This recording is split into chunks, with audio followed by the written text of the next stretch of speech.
Les années s'écoulèrent et le degré de stupidité de l'humanité se mit à atteindre des records inquiétants.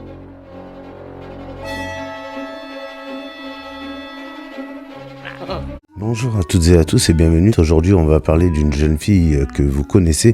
Je ne divulguerai bien entendu pas ses informations perso, ça ne regarde qu'elle. On va voir à quel point les gens parfois, c'est regrettable de le dire, mais arrivent à se contredire, à manipuler tout le monde, simplement parce que bonne bouille... Mais ça tient pas la route 2 minutes. Il y a quelques mois de ça, j'avais sorti une vidéo qui s'appelle La complosphère est homogène, que je vous encourage à aller regarder, épisode 1, 2 et 3. Spoiler, le 4 sortira bientôt. Et une jeune fille du nom de Anon sur les réseaux s'était emparée du sujet parce qu'apparemment, Camberlin, tout ça, table 700, ça fait bouger les réseaux. Ok, soit, il n'y a pas de problème, après tout, pourquoi pas, tant que vous mentionnez le nom des créateurs lorsque vous utilisez leur contenu, c'est bien la moindre des politesses, et c'est tout à fait réglo. Il y a quelque temps de ça, donc Anon s'aperçoit qu'en fait, elle s'est faite avoir, si on veut, mais pourquoi pas. Donc elle fait amende honorable publiquement, et je me suis permis de la contacter, rapport au sujet de la vidéo que j'avais faite qu'elle avait utilisée, pour savoir si elle voulait discuter avec moi, tout simplement, comme je le fais avec beaucoup de monde. Un extraordinaire, donc elle me contacte et tout, et on en vient à discuter de l'affaire de Fourtillant, des patchs, des Imu patchs et des patchs à la Ventoline, tout ça. Dès lors, commencent des échanges courtois, elle m'invite sur son serveur Discord, on discute. Bon, je ne jugerai pas la qualité de la communauté, ce n'est pas mon rôle et je n'ai pas envie d'attribuer des cases à des gens. Donc je commence, suite à sa proposition, de me parler de ce sujet, c'est-à-dire l'escroquerie de Fourtillant, je commence à faire mener mon enquête, poncer, creuser ça, et je vous produis la vidéo de l'escroquerie des patchs à la Valentonine du docteur Fourtillant que vous pouvez retrouver sur ma chaîne. Quelques jours après ma vidéo, Anon fait justement une vidéo sur le même sujet.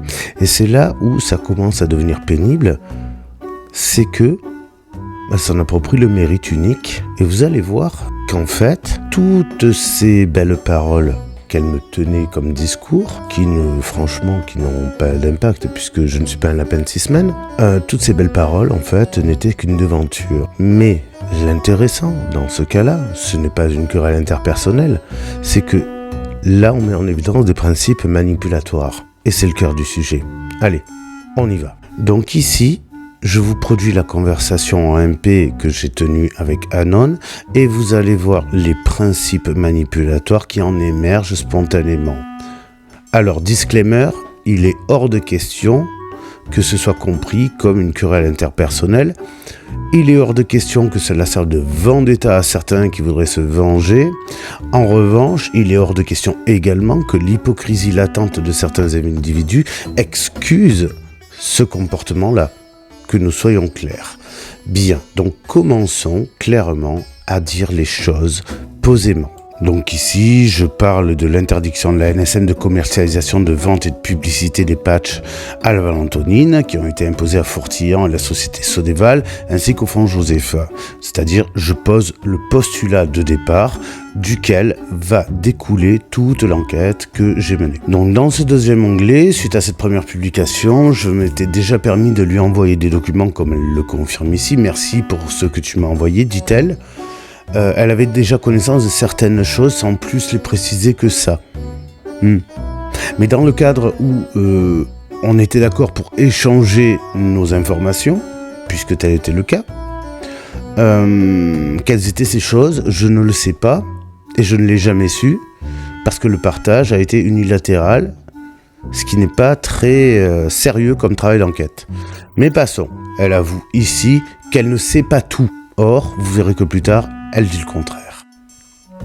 Ce troisième encart est très intéressant puisque je m'intéressais justement à la sphère autour de Cédric Pirot-Stahlmayer, donc Fourtillant, Johanna Jabour, et je lui envoie justement une capture d'écran qui démontre les accointances de Cédric Pirot-Stahlmayer avec la certaine Johanna Jabour, donc qui agit pour le compte du Dupont-Aignan et qui est très amie de Bernard Potier du parti politique Reconquête.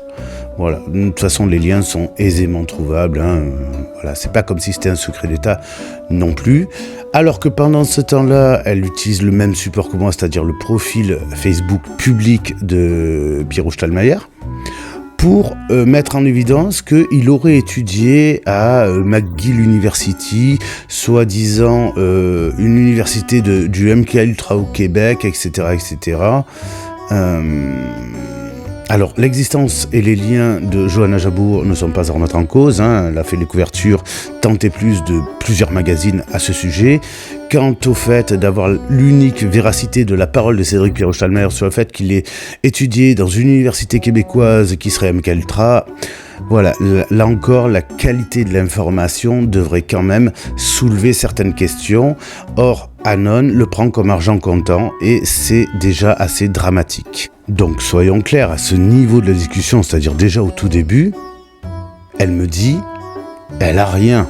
Enfin, certaines informations. Oui, mais lesquelles? On n'en sait pas plus. Elle me dit qu'elle a accès à des documents, on ne sait pas lesquels. Elle me dit qu'elle croit que Cédric Piero Stahlmeier est vraiment un étudiant, un ex-étudiant de l'université McGill, MK Ultra au Québec, tout ça, sur la base d'un profil Facebook. Moi, si vous voulez, demain, je peux marquer université Mars, Paris, New York, si vous voulez. Voilà.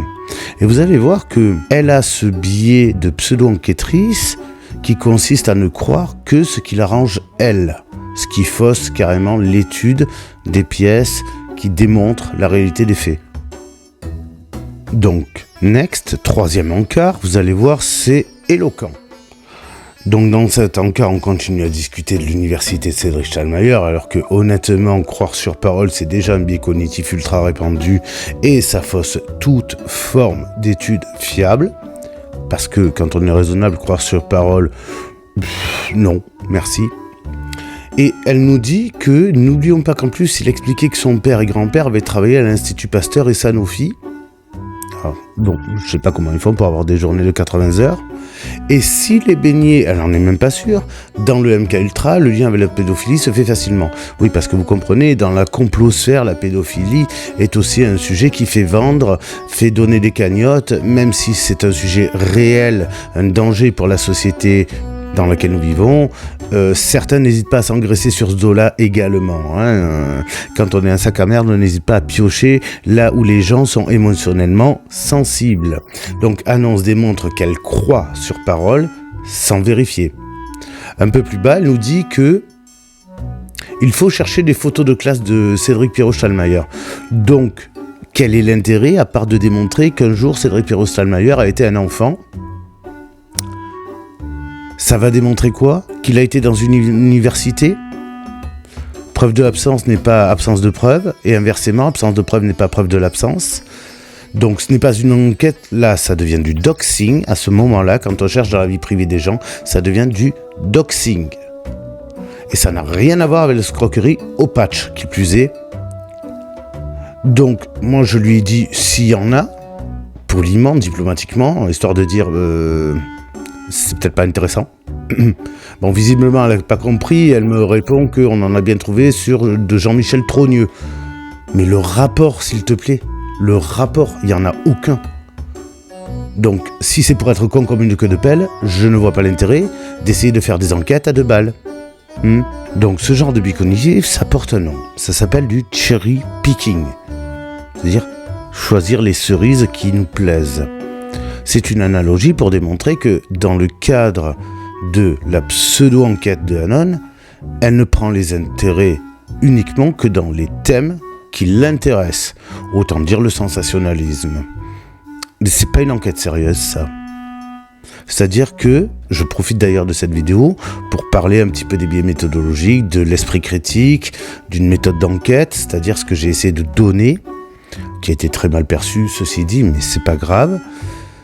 On ne choisit pas des preuves uniquement parce qu'elles nous arrangent. Si les faits, les actes démontrent que tel ou tel fait existe ou n'existe pas, on doit très honnêtement en tenir compte et donc vous verrez que dans la suite de la vidéo, c'est exactement sur ce biais-là qu'on va encore retomber plusieurs fois. Allez, c'est parti. Donc sur ce nouvel encart, on peut voir que Anon nous dit « Non, c'est sûr, mais si Cédric trempe avec ses gars, moi je dis qu'il faut continuer à chercher à ce propos. » Alors déjà, on n'est même pas sûr que Cédric ait dit la vérité. On n'a aucune preuve qu'il ait étudié dans cette université. Spoiler, on sait qu'il a menti de très nombreuses fois et que donc cette affirmation peut être remise en cause. Mais elle s'auto-persuade que c'est vrai et donc désire continuer de chercher tout en balançant du doxing familial sur les enfants de la famille de Stallmeyer, sur sa femme, sur tout un tas de choses qui sont de l'ordre du personnel et qui n'ont absolument rien à voir avec l'affaire de Fourtillon puisqu'aucun lien ne le démontre. Donc là, elle balance des infos privées qui n'ont aucun lien de près ou de loin avec la famille et notamment les enfants. Ensuite, elle parle de son frère et quand je la questionne sur ce qu'elle espère trouver, elle dit « Ah, je ne sais pas, c'est juste pour voir s'il y a un rapport avec Cédric vu que c'est sa femme. » Donc, à ce niveau-là, elle avoue clairement qu'elle cherche au pif, au doigt mouillé. Donc ça, c'est pas de la rigueur méthodologique, c'est tout sauf ça. Je prends le soin de lui dire posément que je ne suis pas persuadé que ce soit une affaire familiale, c'est-à-dire l'escroquerie des patchs à la Valentonine. On est toujours dans ce contexte. Mais, comme d'hab, elle n'en fait qu'à sa tête. Donc là, on est sur un nouveau biais cognitif qui est celui de l'auto-validation. Anon pense que ce qu'elle croit est la vérité. Il y a peut-être une piste qui, jusqu'à preuve du contraire, rien n'y mène, rien ne démontre, rien ne conduit, rien ne source, mais elle est persuadée parce qu'elle a vu un profil Facebook que c'est vrai et qu'il faudrait déflorer complètement toute la famille, exposer la femme, les enfants, le frère, le chien, le chat, la voisine, le voisin, l'oncle, la tante et les neveux. Ça s'appelle du doxing et donc ça c'est punissable par la loi. Et de deux, je pense n'est pas un argument. C'est déjà certainement pas une source, et encore moins une preuve. Je pense est un avis. Donc une affirmation qui est affirmée sans preuve, qui donc se réfute sans argument.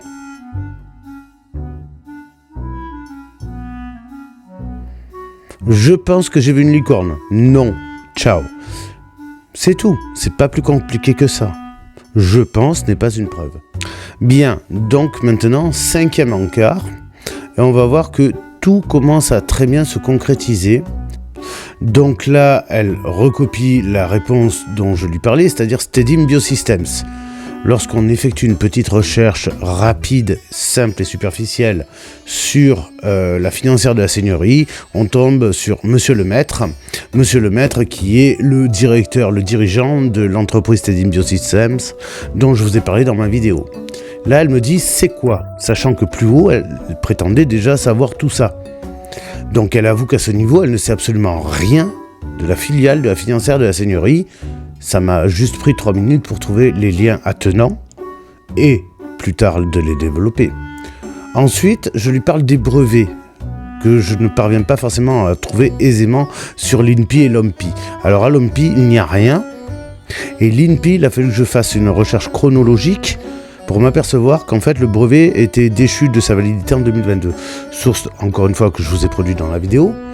Donc elle me dit que normalement les brevets sont dans le canal des classifications Covid. Oui, mais là encore elle ne sait pas de quoi elle parle puisqu'il n'y en a qu'un concernant les patchs à la Valentonine. Puisqu'il n'y a eu qu'un essai médical qui a été arrêté, il n'y a donc qu'un brevet par rapport à ça et non pas les brevets. La tournure est importante et démontre pas mal de choses. Puis, elle nous dit, au fait, je voulais te dire un truc, j'ai eu André Debiaz au téléphone hier, c'était intéressant, j'ai eu son droit de réponse. Alors ça pop de nulle part, ça n'a aucun lien ni aucun intérêt, je ne vois même pas pourquoi elle m'en parle, mais elle aborde ce sujet. Donc ici, elle avoue clairement avoir une communication avec André Debiaz, si tant est que ce qu'elle dise soit la réalité, car, n'oublions pas, on ne croit pas sur parole. Ça peut être du bullshit, ça peut être vrai. De toute manière, dans le cadre de l'étude de l'escroquerie des patchs à Valentonine, ça n'a stricto sensu aucun intérêt. Puis, un peu plus bas, elle nous dit qu'il comptait sur elle pour lui ouvrir les yeux sur Camberlin. On parle bien de André de Biase. En fait, André ne fait pas partie de Table 700. Quelle est la preuve qu'on a reparti hormis les photos du baptême? Donc ici, Anon a la prétention de dire que André de Biase comptait sur elle pour lui ouvrir les yeux sur son ami d'enfance Gérard Camberlin. À quelle heure c'est crédible en fait? Est-ce que c'est pas une méthode pour changer de sujet ou une tentative de sortir de l'étude des patchs, etc. En tout cas, ça n'a rien à foutre là. Ce n'est pas quelque chose qui est fiable. Et plus bas, vous pouvez le voir, on peut lire d'après ses dires. Ah, donc d'après les dires d'André que Anon relaie, il faudrait que ce soit la réalité parce que... Non mais... au secours, la fiabilité vient de mourir. Et on tombe donc sur un nouveau biais cognitif qui est une affirmation extraordinaire qui vient de nulle part. Or, une affirmation extraordinaire nécessite des preuves extraordinaires. CF Carl Sagan. Je ne vois pas ce qu'André de Biase vient faire là, si ce n'est qu'elle sache que j'ai fait beaucoup de vidéos sur les dérives sectaires et donc sur celle-ci, impliquant André de Biase, Camberlin, etc., etc. Toutes sont sur la chaîne, bien évidemment. Faut que j'arrête avec l'autopromotion à un moment donné, non? Non, je déconne. Bref, pour en revenir plus sérieusement, donc là, on est sur une info qui pop sans aucune raison valable, qui est complètement à des années-lumière du sujet que nous sommes en train de traiter. Ben, du moins que je suis en train de traiter, parce que je vous rappelle que dans toute cette discussion, pour l'instant, je n'ai aucun document valable de sa part pour venir m'aider, puisqu'on était censé collaborer à trouver ça. Donc je n'ai rien. Mais c'est pas grave, je n'ai besoin de personne pour faire mon boulot. Ça ne me dérange pas, au contraire. On en est là.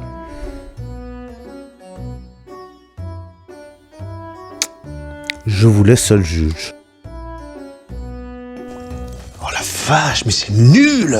Place au 6e encart. Donc au moins dans ce 6e encart, il y a pour la première fois depuis le début de cet échange une once de réalisme et de vérité, puisqu'elle dit « Je vais surveiller la réaction de Camberlin face aux annonces de Cédric et Fortillan. C'est intéressant, de toute façon je suis déjà mouillée », nous dit-elle. Effectivement, elle a fait des vidéos dans lesquelles elle faisait la promotion des patchs à la Valentonine. Chacun pensera ce qu'il veut. Voilà, je l'interroge sur le fait que Cédric Stallmayer a annoncé être vice-président du fonds Josepha. Je lui ai demandé si elle l'avait vu. Et elle me répond sur LinkedIn. Je croyais donc qu'elle avait toutes les sources et qu'elle connaissait tout ça très bien. Mais non, en fait, puisqu'elle questionne. Mais on a les captures d'écran d'avant? Normalement, oui, j'espère. Donc, puisqu'elle est censée avoir certains documents, comme elle l'affirme, je m'étonne que la base de ces documents ne l'ait pas et qu'elle l'apprenne de ma part. C'est quand même assez... comment dire... Nom de Dieu, de putain de bordel de merde, de saloperie, de connard, d'enculé de ta mère. Inconsistant. Donc à ce niveau, elle ignore encore ce qu'il y a sur le profil LinkedIn de Cédric Stallmayer, soyons clairs. Elle n'est même pas certaine d'avoir des captures d'écran qui démontrent quoi que ce soit. C'est la base de la recherche, c'est la base des sources. Donc elle me dit, avant qu'il change quand c'était marqué directeur de Sodéval, donc en fait, non, je lui apprends simplement qu'il est toujours notifié directeur de Sodéval. Il n'a pas changé. Ce qu'elle n'a jamais pris la peine de vérifier d'ailleurs, puisqu'elle n'avait aucune info sur le profil de Stallmayer. Et ça c'est compliqué parce que si ça se dit enquêtrice, moi je suis les Beatles.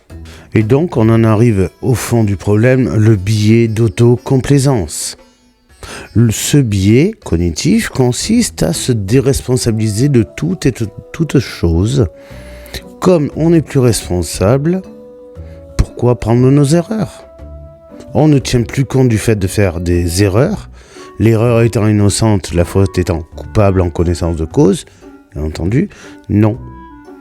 C'est de l'autocomplaisance. Je suis pas responsable, j'ai pas fait d'erreur, donc je n'apprends pas de mes erreurs. Au contrario de ce que font 100% des êtres humains, commettre des erreurs, se corriger et apprendre de ces erreurs. C'est quand même grave. Mais passons à l'encart suivant. Ceci étant vu, le biais d'autocomplaisance, on va voir que petit à petit, on va tomber dans ce qu'on appelle la projection psychologique. Non seulement on est responsable de rien, mais on va projeter son erreur sur l'autre. Ça s'appelle la projection psychologique et c'est ce qu'on va voir dans les encarts suivants. Ici donc, elle me dit... Il faut qu'on se fasse un briefing pour savoir qui dit quoi. Est-ce que tu penses que c'est pertinent que je sorte ma vidéo avant la tienne ? Spoiler, je ne savais pas que jusqu'alors elle devait sortir une vidéo. Je la prends dans ce questionnement. Et ce briefing n'a jamais eu lieu. Il n'y en a jamais eu. Donc je lui demande de quoi traitera sa vidéo. Elle me dit de tout ça, mais probablement moins en profondeur que toi. J'en doute pas. Je parlerai de ce que j'ai trouvé moi, des incohérences, des factures illégales, etc. De ce que j'ai trouvé sur Cédric. Il y a 2 minutes, on a bien vu qu'elle ne savait même pas ce qu'il y avait de marqué réellement sur le profil LinkedIn de Cédric Stahlmayer. Là, elle me dit qu'elle a trouvé des trucs. Ça s'appelle de l'incohérence. Ou du mensonge, si c'est volontaire.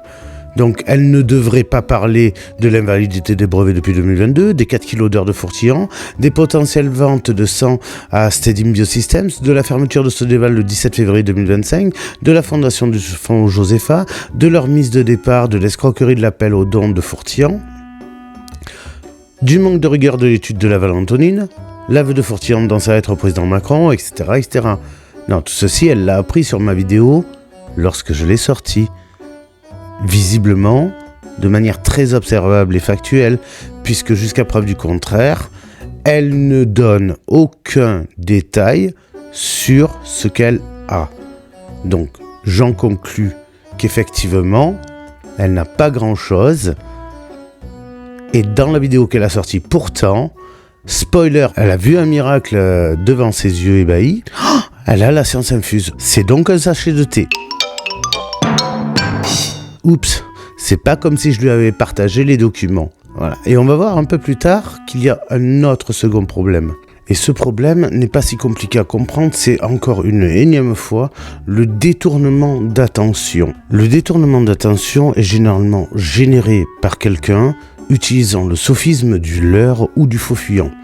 En clair, dans le cadre d'une conversation, votre opposant ou celui qui tente de vous manipuler va introduire un sujet complètement extérieur ou divergent aux propos. C'est une rhétorique malveillante qui cherche à distraire votre attention pour créer une faille dans laquelle la personne pourra vous récupérer pour vous manipuler.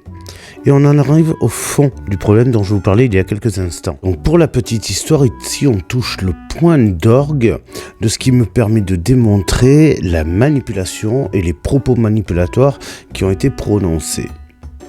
Le 19/03/2025 à 13h55, comme vous pouvez le voir, Anon m'appelle sur Discord, puis encore une fois elle me laisse un vocal, puis encore elle me rappelle, puis encore elle me rappelle, jusqu'à 17h39, heure à laquelle c'est moi qui rappelle finalement pour savoir ce qu'il en était. Bon, dans l'audio, elle me dit c'est une urgence et tout, nous n'avons pas la notion d'urgence. Elle m'appelle plusieurs fois donc en urgence pour me parler d'un sujet hors de propos concernant Dixit et elle en a fait une vidéo, vous en avez la preuve. Emmanuel Macron qui aurait épousé l'ex-femme de l'ex-président du Congo, Pénin Togo, on s'en fout, et qui aurait monté des dizaines de fausses entreprises domiciliées, et je vous le donne en 1000 et 1000, au palais de Versailles, qui serait le siège du gouvernement français, domicilié à Monaco. Il suffit simplement de dire pi, en gros, c'est 3,2. Donc je regarde ça, puisqu'elle voulait mon avis de expert entre guillemets, si on peut dire. Elle voulait mon avis. Est-ce qu'on a besoin d'être expert finalement pour déconstruire le truc ? Non, parce que déjà, Macron qui épouse une Congolaise, une Béninoise, ex-femme d'un ex-président, et qui réside au siège du gouvernement français à Monaco, rien que ça, déjà, il n'y a pas de sujet. Bon, par acquis de conscience, j'ai quand même poussé plus loin. Toutes les entreprises étaient radiées, donc n'avaient aucun impact. Mais Anon en a quand même fait un sujet, sous-entendant qu'il y avait quand même peut-être quelque chose et tout, machin, un réseau pédo, des trucs comme ça. Je vous laisse seul juge encore une fois des propos qu'elle prononce, mais là on est clairement dans le sophisme du leurre et aussi dans la propagation de fake news.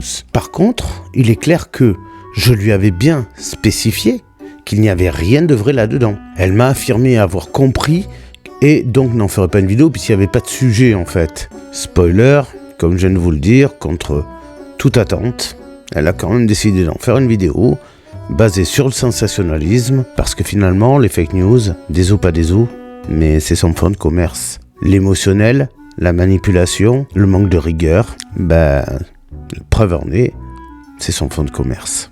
Mais bon, ne vous inquiétez pas, là on parle du sujet Anon. Il y en a des milliers d'autres comme ça, et je pourrais exactement changer et interchanger les noms des gourous du net, ce serait pareil.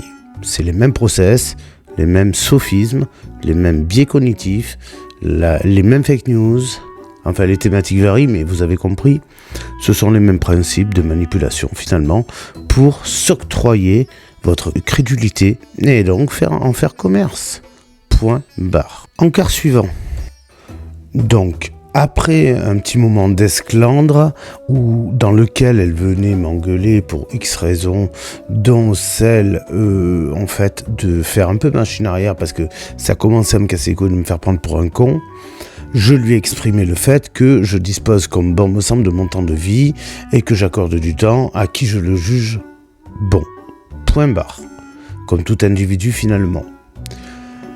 S'ensuit un discours très intéressant qui tient en quelques lignes. Hello Vox, j'espère que tu vas bien. J'ai partagé ta vidéo sur mon serveur Discord. Je vais pouvoir à mon tour exposer ces escrocs notoires. Merci pour le travail que tu as fait. Donc on est bien d'accord qu'à ce moment de la conversation, elle reconnaît que j'ai fait du travail de recherche, qu'il est de qualité et que 2 jours après, elle a pu l'intégrer et s'en servir. Clairement. Ok, bon, c'est le jeu ma pauvre Lucette. Mais on va y venir dans le dernier encart. Juste avant, on va parler d'un petit truc qui est encore une fois de tenter de m'envoyer le sophisme du leurre en me parlant de commentaires sous sa vidéo à elle, donc qui ne me concerne pas, pour on ne sait quelle raison. À aucun moment, je n'ai de regard ou d'avis à avoir sur les commentaires qu'elle reçoit sous ses vidéos à elle. Pas plus qu'elle n'en a à recevoir, ou qui que ce soit sous mes commentaires. Donc c'est encore une fois la pratique de sophisme du leurre. Et on va voir dans le dernier encart que d'un coup, sa véritable personnalité se révèle. Et c'est pas des plus jolies. Mais vous en serez seul juge, bien évidemment. Donc ici, comme vous pouvez le lire, je lui dis que non, ces commentaires ne m'intéressent pas. En revanche, tout le travail que j'ai fait, tu t'en es inspiré, tu te l'as approprié sans jamais me nommer, ça c'est moche. Sur ce, bye. Elle me relance, genre grande surprise. Wow, j'avais déjà fait ce travail, je te rappelle. Bon, on a bien vu dans les encarts de discussion présents que ce n'était pas le cas. Donc ici, elle affirme en fait qu'elle avait tout fait en amont et qu'elle n'avait donc pas besoin de mon travail, alors qu'elle se contredit quelques commentaires plus haut. Bon, moi je rigole, elle le prend comme elle veut après tout, et elle me répond « Les factures Johanna, la seigneurie, etc., on avait déjà tout fait. » Bon, alors que comme vous avez pu le voir, c'est moi qui lui envoie les liens sur Johanna. La seigneurie, elle ne savait même pas qui était monsieur le maître, et que donc Stedim Biosystem, elle ne savait même pas à quoi ça correspondait. Elle ignorait que c'était tout ça, et le président de la financière de la seigneurie. Comment peut-elle me dire une chose et son contraire ? Moi j'appelle ça soit être complètement starbé, soit être malveillant, ou alors il y a des problèmes de mémoire dans ce cas-là. Peut-être que quelques patchs à la Valentonine auraient pu lui faire du bien. Mais ensuite, elle me dit que c'est dingue d'avoir autant de mauvaise foi, sachant que je me base uniquement sur ce qu'elle me dit. Vous connaissez comment je fais, je source. Donc là, si elle n'est pas consciente des mots qu'elle prononce, c'est son problème. Tu veux que je t'envoie les screens, etc. Screens que je n'ai jamais reçus. Je dois te rappeler que c'est nous qui t'avons parlé de cette histoire et que quand on t'en a parlé, tu nous as dit merci. Bien sûr, ouais, je vais vous dire merci en fait. Pour quelle raison ? Donc, c'est pas la maîtresse de Pierre Chabrier par hasard ? Oh Seigneur, la révérence essayait de me b***er le c***, mais il reste tout à fait enclin à négocier. Oh, c'est un saint homme. À un moment donné, faut un peu se remettre en question. Donc, vous m'avez surtout demandé de faire des recherches, alors que vous le saviez déjà. Et c'est la farandole du claqué au sol. Et donc, ça ne tient pas la route. Donc là, je mets en évidence l'incohérence de sa démarche, parce que ça, c'est des propos qui sont putassiers. Et si elle savait déjà tout, pourquoi n'a-t-elle pas fait la vidéo ? Pourquoi a-t-elle demandé à ce que je m'implique dans cette recherche ? Ça ne tient absolument pas la route, c'est une manipulatrice. Esquive la balle. Ouais, je crois pas que... Quel est l'intérêt de venir me demander tout ça alors ? On ne sait pas. Donc après l'embraye, on ne t'a pas demandé de faire des recherches. La seule chose que tu as apporté en plus, ce qu'on avait déjà, c'est ce qu'il y avait dans la lettre de Macron que je n'avais en effet pas souligné. On est humble face au public et en MP, elle est odieuse, égocentrée et tout lui est dû. Elle a tout fait, tout vu, tout compris. Mais alors à ce compte-là, pourquoi j'ai fait une vidéo ? Sachant qu'on devait partager nos sources, que ce partage n'a jamais existé. Donc, elle est malhonnête. Et en plus, comme elle le dit en dernier, c'est moi qui débloque. Donc, moi, je lui dis simplement qu'elle ment comme elle respire, car tel est le cas, preuve et source à l'appui. La discussion donc s'arrête ici, parce que j'ai toujours haï les menteurs, les mythomanes, les manipulateurs et toute la horde des fils de pute qui passent leur temps à répandre de la merde sur les réseaux sociaux. Donc voilà, vous savez qui est Anon, quel est son véritable visage, les procédés malhonnêtes qu'elle utilise, son déni total de la réalité, son manque de rigueur et malheureusement sa contribution à l'avènement des fake news, de la tromperie, de la duperie, bref, à l'avènement du sensationnalisme au détriment de la réalité et de la vérité la plus objective. J'en suis désolé pour ceux qui la suivent ou ceux qui se sont fait avoir. Et cette plongée, cette mise en immersion était bien nécessaire pour démontrer que non seulement elle, mais des milliers de gourous du net manipulent leur auditoire chaque jour afin d'en faire le business. J'espère que cette vidéo vous aura plu. En attendant, je vous remercie de partager, liker, vous abonner. La chaîne a besoin de vous pour grandir, pour vivre. Sur ce, soyez les bienvenus chez les ravagés.